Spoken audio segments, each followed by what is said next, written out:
Good afternoon. It is 2 o'clock on Wednesday, June 3rd, 2026. I'm calling to order the meeting of the Frederick County Board of Elections. Please stand and join me for the pledge. And the flag is behind us this time. I pledge allegiance to the flag of the United States of America and to the republic for which it stands, one nation, under God, indivisible, with liberty and justice for all. It has been determined that we have a quorum with at least one member of the minority party present. And with us in person, Sharon McDonald, Secretary, Nate Wilson, Vice President, and Michael Sell, Board Member. Council will not be with us today. And I understand that MC is planning to be here. Is she online? No, she's not yet. Okay. Ted is online. Ted is online. Ted is online. Hi, Ted. Sorry, I missed you. And Ted Neves board member online. Are there any additions or changes to the agenda? Are there any additions or changes to the minutes of the May 6, 2026 board meeting? Then may I have a motion to approve the minutes as presented? So moved. Second. All in favor? Aye. Aye. And MC is not with us yet? no ma'am. We'll come back to her if she comes. Standing in for the director today is Anthony Gutierrez, Deputy Director, who will do the Director's report. Thank you, Madam Chair. Saying Anthony Gutierrez, Deputy Director. Just wanted to make some highlights on the report for June 2026 on behalf of the Director who had another appointment this afternoon. The early voting period for the 2026 primary starts next week on Thursday, June 11th. It runs for 8 days straight, including that weekend until Thursday, June 18th. The hours at the 5 Frederick County early voting centers and all of the Maryland early voting centers is 7 a.m. to 8 p.m. daily. And of course, on Tuesday, June 23rd, it is the 2026 gubernatorial primary. The polls will be open at the locations, again, 7 a.m. to 8 p.m. on that day. And one other important deadline that is not noted in that report, I'd like to make the public aware. Thursday, June 18th, which coincides with the last day of early voting, is also the last day for a voter who has not returned their mail-in ballot and they choose to cancel that request so that they can go in person without having to go through the provisional process. That is also Thursday, June 18th. They need to submit a written request to our office stating they would like to cancel their MIB request and vote in person. We need their name, their date of birth, their address, a signature, and the date. That does need to be in our office, not postmarked, but in our office by that Thursday, June 18th. Of course, the sooner the better. We always ask voters to do things as far in advance as they can.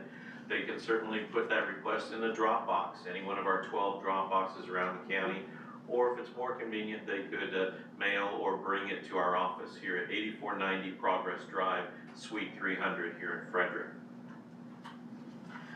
Continuing on the report, the voting system division has completed the logic and accuracy testing on all equipment that is scheduled to be used in the early voting, the election day, and the canvassing process for the primary as required by law. The election judge division has just a couple of more election judge training sessions on June 6th.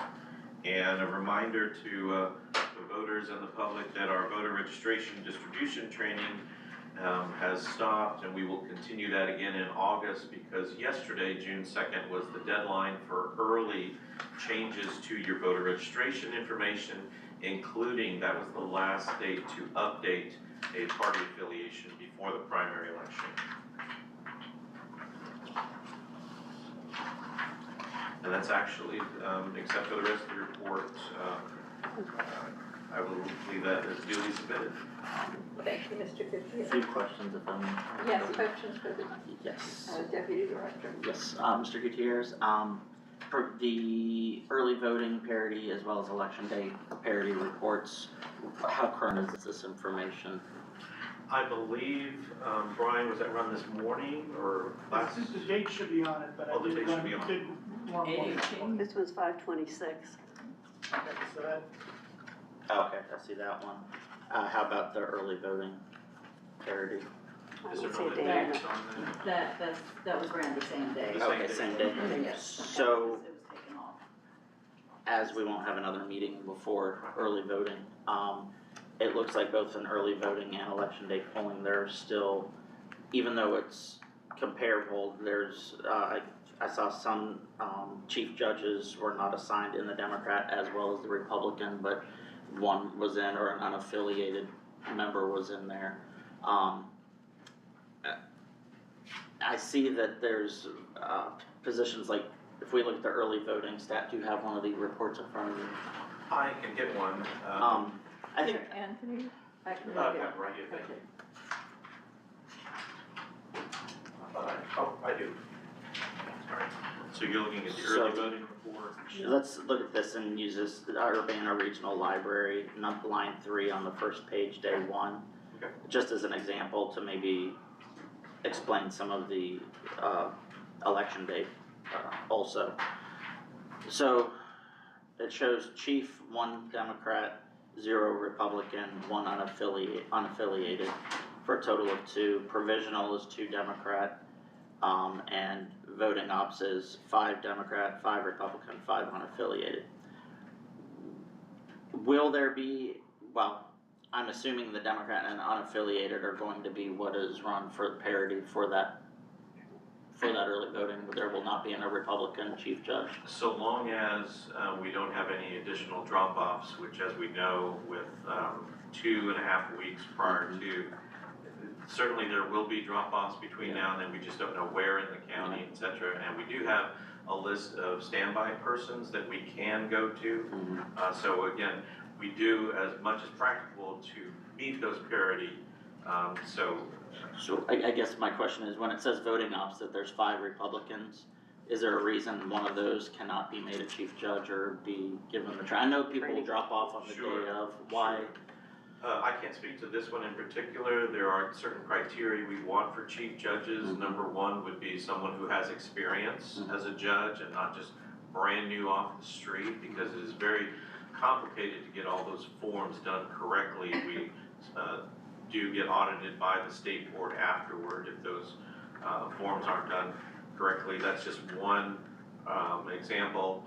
Another might be that certain people might not want to go on that particular day or be available on that particular day. Again, I'm hypothesizing Yeah. on various reasons that might be the case. How about for voting, how is voting ops determined? I know it looks like different polls have different requirements, some have 10 at each, but it seems like they're pretty equal at each. Is that just for the amount of load or demand that? Depends on the number of scanners. We need a judge at each scanner. Depends on the Okay. number of ballot marking devices that particular site will hold. I do know Urbana and Thurmont are limited in space, so we cannot put as many as say the Middletown and the Liberty Town, where they're nice, large rooms. So that's another factor. The number of tables that we could set up for ballot issue, those are voting ops judges. Poll books, that's also a voting ops judge, so whether it's 3 poll books or 6, depending on the size. So again, a number of variables. Okay, but will attempts be made to, and I think at this time, it's pretty, are there any unstaffed chief judge positions? Or have they been filled by Republicans or an Again, unaffiliated? looking at this report, which was dated around May 26th, and now I don't have the most current, and if I gave you numbers today, certainly there may be somebody call out tomorrow. Yeah, It's always changing, that's always the challenge. It's not the judge training on Saturday, correct? There are 2 sessions on Saturday, those are for both election day only, or possibly some that are, working early voting. I don't have the number breakdown, but those will be our last sessions. Are those for operations judges, or Operations judges, yes. is there any more training for We chief judges? do not have any others scheduled at this time. Okay.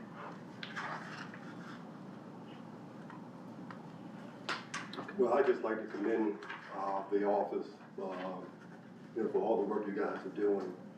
And in fact, given the fact that we have 1,267 judges that have been trained and are ready, to work during the primary, and who knows, might have more for the election period.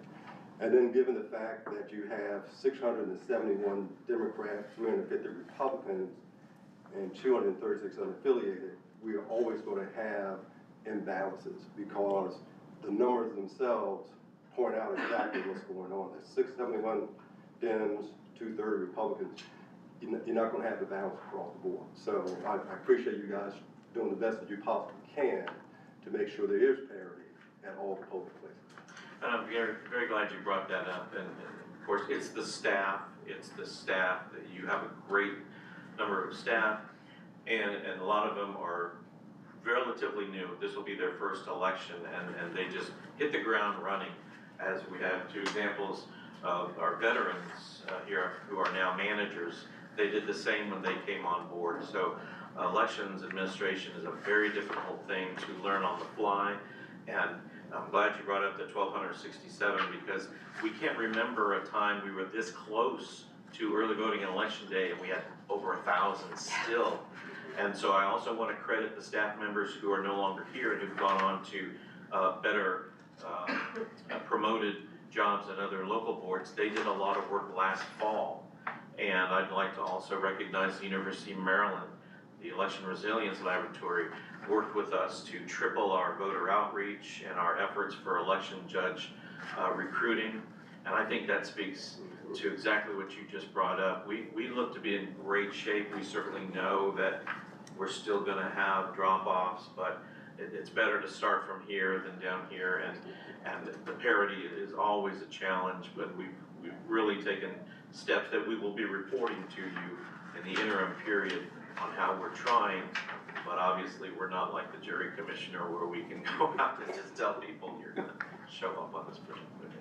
Thank you for pointing that out, Michael. And would you please pass on to the staff our appreciation Absolutely. for the excellence and diligence with which they've done their jobs. Any other questions for the Deputy Director? Then I see that MC Keekner has joined us. Would you like to give the County Council report? Sure, good afternoon, sorry I was late. I don't have a lot to tell you today. The council did pass the budget for fiscal year 2027.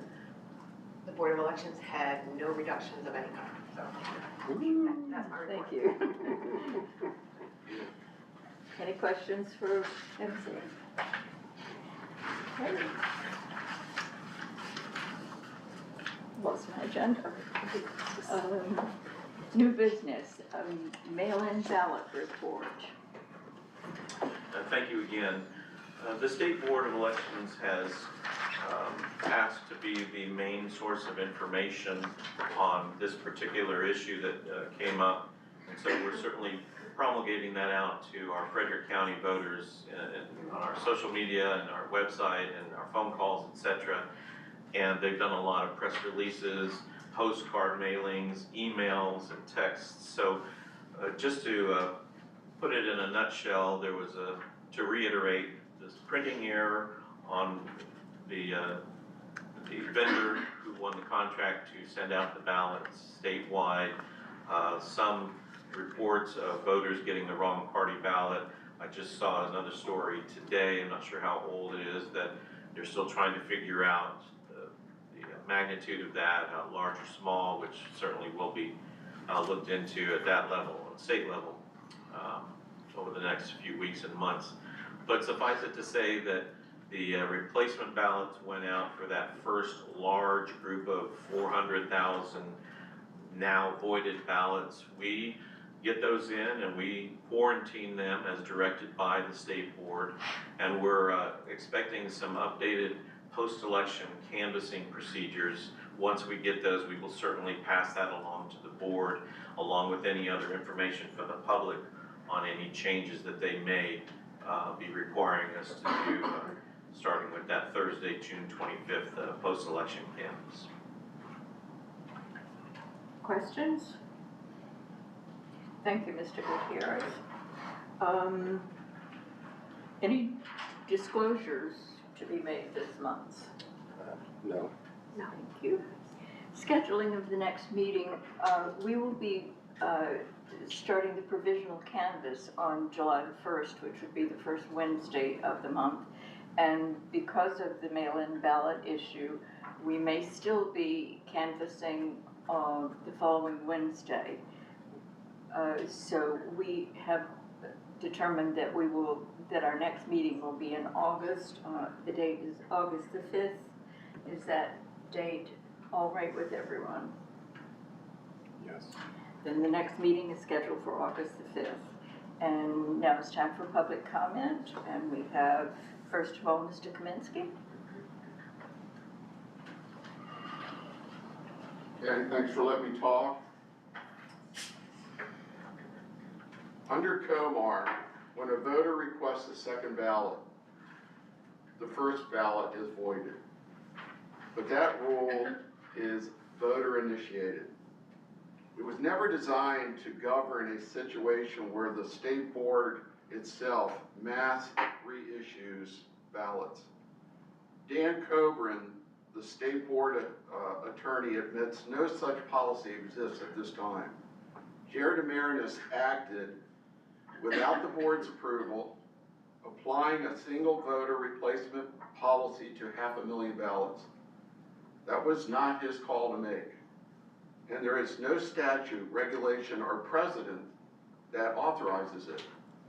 Because he did it anyway, we are now in a genuinely uncharted legal territory.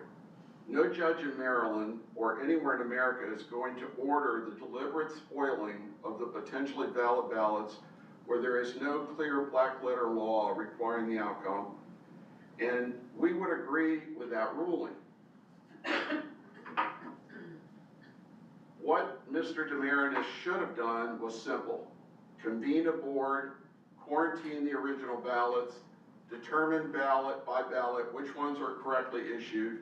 Ironically, that is now exactly what the board claims its process will be, which proves there was never any need to reissue the second round of ballots in the first place.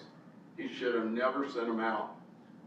Instead, he improvised, and the state board has been improvising ever since, borrowing pieces of existing law and policy never meant for this situation, changing their guidance as they go and deepening the crisis with each revision. Since there is no prescribed remedy, we are demanding the next best thing, a prayer for relief, asking a court to order the most rigorous, transparent, and auditable canvass in Maryland's history. We remain deeply concerned about the board's plan to determine which ballots are correct, while also protecting every citizen's constitutional right to a secret ballot. A judge must step in to demand transparency and accountability.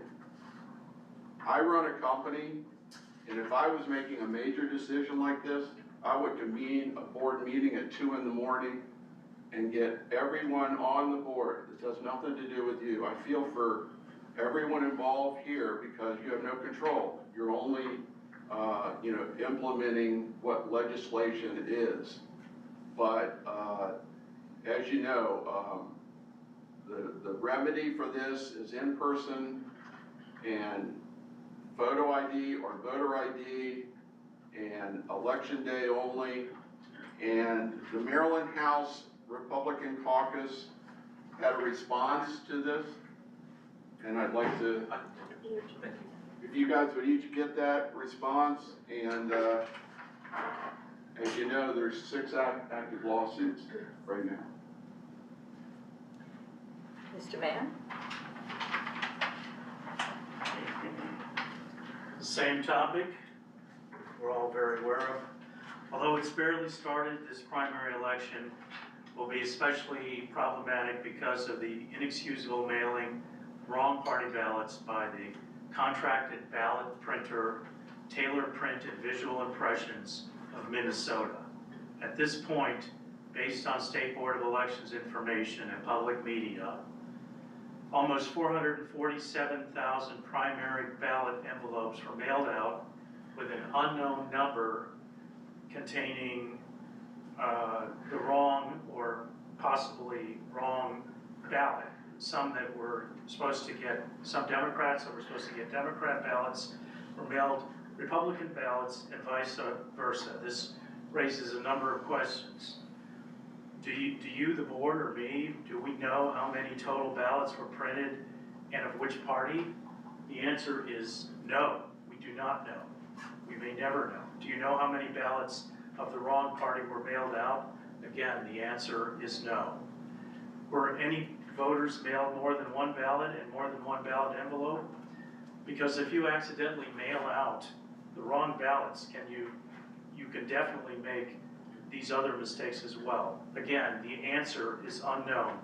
As far as I know, it is unasked.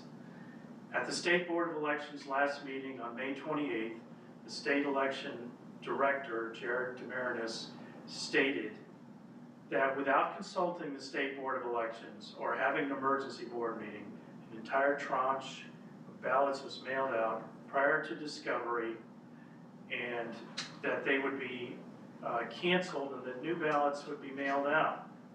Since then, he decided to quarantine the first batch instead. We will process, that's we, those of us that are, and I'm not this time, but the rest of you are working these cases, and you will have to deal with them on a case-by-case ballot.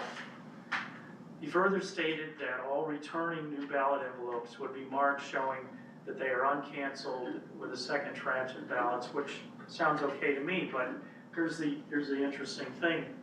I went back and looked at the YouTube recording of that meeting, and at 20 minutes 54 seconds, he stated that the new ballots would be marked to identify them being legitimate. He also stated this policy would be explained in the new State Board of Election website page, which I checked just an hour ago, and it is still not. I talked about this with Barbara on Monday, and we discussed it, and she was rightly skeptical that replacement ballots would be specially marked. I question this. And the State Board, or at least the director, is obsessed with quashing misinformation and disinformation, and we should get to the bottom of this, because it's one or the other. Is that my time? Yes. Thank you very much. Madam Thank Chair, you. Could I give a Yeah, point of information? certainly. Would that be all right? Yes, please do. So I thank the gentleman for bringing these concerns up, which again, lots of voters certainly do have that. And I did want to point out, I apologize if this is wrong, the State Board is going to have a special meeting June 9th? It's next week, June 9th. So I would encourage anyone who can either watch it or later on YouTube, and certainly we will be monitoring it to see what further information is coming out. And to Mr. Winston's point, yes, there are codes or there are signs that the election officials will be able to use to determine, replacement ballot versus the second load. So again, we certainly hope we get more information for our post-election canvassing, which is the third thing I was going to mention, or to reiterate. Thursday, June 25th is the next meeting of the Frederick County Board of Canvassers. That's all the counties statewide, and so the public is certainly invited to attend. Thank you. Oh, I'm sorry. Could, you need to ask the chair about it. Can I just say one additional thing? Yes, So I think we're gonna get a little help in this process. The executive order, which was signed on the 26th, directed to the Postal Service, will instruct them to put identifiers, just like on your real ID, on your photo ID, the replacement ballot will say replacement, and it will have an asterisk on it, and it will be numerical for the first time.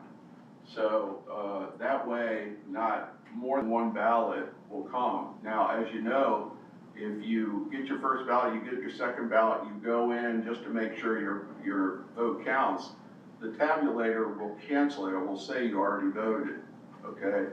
But, this new USPS thing with the executive order should help the process. Thank you. That concludes the public business of the Board of Elections today. May I have a motion to adjourn the regular meeting and go into executive session in accordance with the authority granted under the annotated Code of Maryland General Provisions, Article Title III, to discuss the appointment, employment, assignment, promotion, discipline, demotion, compensation, removal, resignation, or performance evaluation of appointees, employees, or officials over whom this public body has jurisdiction, or any other personnel matter that affects one or more specific individuals. And we are going into executive session to discuss, to approve the board council's contract for the coming year, and it is being done in a closed session because the contents of the contract are confidential. May I have such a motion, please? So moved. And second? Second. All in favor? Aye. Thank Aye. you for attending today. We look forward to seeing you again. Yep. Yep, thank you.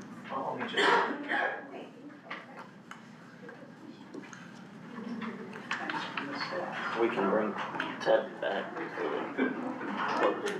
Yeah, Ted will come back for the. Yeah. Okay.